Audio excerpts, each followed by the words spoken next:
नमस्कार दोस्तों, मधुर कथाएं चैनल पर एक बार फिर से आपका हार्दिक अभिनंदन है। तो आज की मेरी कहानी का शीर्षक है विधवा बहू। तो चलिए शुरू करते हैं आज की अपनी ये कहानी। चावल भरे कलश को आंगन में बिखेर कर साक्षी ने दुल्हन के रूप में अपने ससुराल में पहला कदम रखा। उसकी चाची सास उषा जी ने साक्षी के दोनों पांव कुमकुम भरे थाल में रखवाया और घर के अंदर आने के लिए कहा। कुमकुम लगे पैरों से कदमों के निशान बनाती हुई साक्षी जैसे जैसे घर के अंदर आ रही थी, वैसे वैसे घर के सारे मेहमान तालियां बजा रहे थे। उसकी ननद आरती के दोनों बच्चों ने अपने मामा मामी के स्वागत के लिए फूल बरसाने का इंतजाम किया था। उन्होंने तुरंत अपने मामा मामी पर फूल बरसाना शुरू कर दिया। दूल्हा दुल्हन पर अचानक सुगंधित फूलों की बारिश से एकदम उत्सव सा माहौल हो गया था। पर घर की बड़ी बहू संध्या वहाँ क्यों नहीं थी? वह आखिर क्यों अपने कमरे की दरवाजे की ओर से अपनी देवरानी के गृह प्रवेश की रस्मों को देखकर आनंदित हो रही थी? संध्या परिवार की बड़ी बहू थी। घर के बड़े बेटे सूरज से ब्याह कर ऐसे ही करीब 5 साल पहले वह इस घर में आई थी। सासू माँ तो थी ही नहीं, उषा चाची ने ही खूब धूमधाम से उसकी भी सारी रस्में करवाई थी। देवर और ननद नंदोई कितना झूमे नाचे थे उसकी शादी में। ससुराल में मिले प्यार दुलार से संध्या बेहद खुश थी। बड़ी बहू के रूप में उसने घर की सारी जिम्मेदारियों को जल्दी ही संभाल लिया था। घर परिवार का ख्याल रखने के साथ साथ संध्या अपने पति सूरज के कारोबार के हिसाब किताब में भी मदद करने लगी। अभी साल भर ही हुए थे उसके ब्याह को। सब कुछ कितना अच्छा चल रहा था। तभी वह मनहूस दिन न जाने कहां से आ गया कि जब सूरज की गाड़ी को रोडवेज की एक बस ने जोर से टक्कर मार दी और सूरज की मौके पर ही मौत हो गई। परिवार पर दुखों का पहाड़ टूट पड़ा, खास करके संध्या पर। पल भर में ही संध्या का पूरा जीवन बर्बाद हो गया। उसकी दुनिया उजड़ गई। उसके जीवन में अब कुछ नहीं बचा था। सब खत्म हो गया था। रो रो कर उसका बुरा हाल हो गया था। उसे अपने शरीर का भी ध्यान नहीं था। परंतु कुछ दिन बीतने के बाद संध्या को एहसास हुआ कि अब उसे सूरज की छोड़ी हुई जिम्मेदारियों को पूरा करना है। पड़ोसी और रिश्तेदारों का आना जाना लगा हुआ था। तभी किसी ने पहली बार संध्या को अभागन कहा। धीरे धीरे सब लोग संध्या को अभागन बहू कहने लगे। उसे भी अब धीरे धीरे यह लगने लगा था कि वह सचमुच अभागन है और इस घर के किसी भी मंगल कार्य में उसकी उपस्थिति नुकसानदायक है। गीत संगीत और सजने संवरने की शौकीन संध्या ने अपनी सारी शौक को भस्म कर दिया। अब वह रूखा सूखा भोजन करती थी, सफ़ेद कपड़ा पहनती और जमीन पर चटाई बिछाकर सोती थी। बस वह किसी तरह अपने देवर शुभम की विवाह करके अपने पति की सबसे बड़ी इच्छा को पूरा करना चाहती थी। संध्या ने मन ही मन सोच लिया था कि देवरानी के आने के बाद वह उसे घर की सारी जिम्मेदारियां सौंपकर खुद हमेशा हमेशा के लिए किसी विधवा आश्रम में चली जाएंगी, ताकि घर से उसका अशुभ साया दूर हो जाए।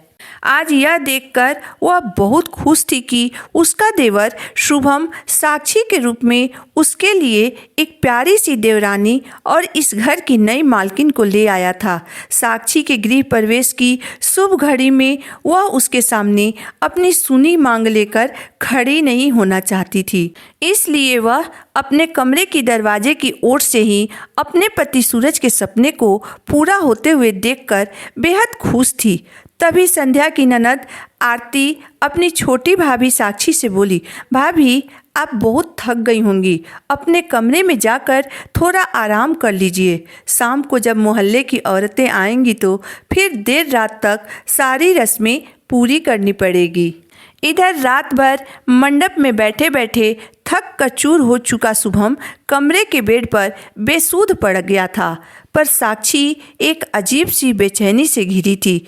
वह मन ही मन सोच रही थी कि जिस संध्या भाभी की तारीफ करते करते शुभम कभी थकता नहीं था, वह उसे कहीं दिखाई नहीं दी। साक्षी को सब कुछ समझते देर नहीं लगी और वह सीधे अपनी जेठानी के कमरे में चली गई, जिसके अंदर कदम रखने के लिए संध्या ने परिवार के हर सदस्य को मना किया था। संध्या के कमरे की दीवारें अंदर से बेरंग हो चुकी थी। उस कमरे में एक चटाई, कुछ पुरानी चादर, कंबल और लकड़ी की एक पुरानी सी अलमारी रखी हुई थी, जिसमें संध्या अपने कपड़े रखती थी। आलीशान घर के उस कमरे को देखकर साक्षी ने संध्या के दुख का अंदाजा लगा लिया था। वह समझ चुकी थी कि अब संध्या का पूरा जीवन इस कमरे तक ही सीमित रह गया है। उसने तुरंत अपने पति शुभम को फोन किया और जेठानी के कमरे में बुलाया। वह अपने बेहद चंचल और खूबसूरत दिखने वाली जेठानी का यह रूप देखकर हैरान रह गई। उसे अपनी आंखों पर विश्वास नहीं हो रहा था। तभी संध्या की नज़र साक्षी पर पड़ी। उसने तुरंत उसे डांटते हुए कहा, अरे तुम इस कमरे में क्यों आ गई? किसी ने रोका नहीं तुम्हें? अभी अभी तुम्हारा घर में दुल्हन के रूप में प्रवेश हुआ है और ऐसे में तुम इस कमरे में क्यों चली आई? संध्या की आवाज़ में नाराजगी के साथ साथ दया का भी भाव था, मानो वह अपनी छोटी बहन को डांट कर समझा रही हो। साक्षी संध्या की बेबसी को बस महसूस कर रही थी। वह मन ही मन सोच रही थी कि कैसे समाज और दुनिया के लोग एक बेकसूर महिला पर अभागन का टैग लगाकर उसकी पूरी जिंदगी को बर्बाद कर देते हैं। कई बार यह समाज पति के मृत शरीर के साथ साथ पत्नी की आत्मा को भी जला देती है। यह सोचकर उसके आंखों से आंसू बहने लगे। वह बस आगे बढ़कर माँ, बहन और सखी के रूप में दिखने वाली अपनी जेठानी को गले से लगा लेना चाहती थी, पर संध्या पीछे हटकर उसे उसके साये से दूर रहने का इशारा किए जा रही थी। साक्षी की जिद के आगे संध्या का विरोध कमजोर पड़ गया। नई नवेली दुल्हन ने कमरे के कोने में दुबकी हुई अपनी जेठानी को गले से लगाया तो उसे लगा जैसे संध्या कब से इस प्रेम और अपनापन के लिए तरस रही थी। साक्षी के गले लगते ही संध्या फपक कर रोने लगी।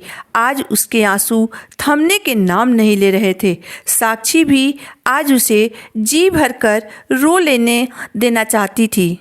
धीरे धीरे पूरा परिवार संध्या के कमरे में आ गया। तब साक्षी बोली, भाभी आज मैं आपको तैयार करूंगी अपने हाथों से और इसी कमरे में आज आप मेरी मुंह दिखाई की रस्म पूरी करवाओगी, मेरी माँ, सास और जेठानी बनकर। सारे रिश्तेदार और समाज आज देख लेगा कि इस परिवार की मालकिन आप हो और आप अभागन नहीं हैं, बल्कि इस परिवार की सारी खुशियाँ आपसे ही हैं। साक्षी के दृढ़ और आत्मविश्वास भरे शब्दों का असर संध्या के चेहरे पर दिखाई देने लगा। उसके चेहरे की चमक फिर वापस आने लगी। साक्षी के पीछे पूरा परिवार था संध्या के खुशियों में शामिल होने के लिए। शाम हुई तो पड़ोस की महिलाओं का आना शुरू हो गया। संध्या के कमरे में मुंह दिखाई की रस्म का इंतजाम देखकर सारी महिलाएं दंग रह गईं। वह मन ही मन सोचने लगी कि मुंह दिखाई जरूर छोटी बहू साक्षी की है, परंतु आज सारा समाज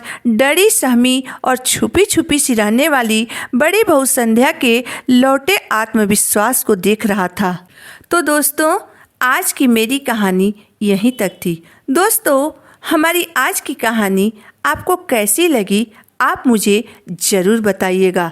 अगर आपको मेरी कहानी पसंद आई हो तो मेरे वीडियो को लाइक कर दीजिएगा, चैनल को सब्सक्राइब कर दीजिएगा। तो फिर मिलते हैं एक नई वीडियो, एक नई कहानी के साथ। तब तक के लिए धन्यवाद।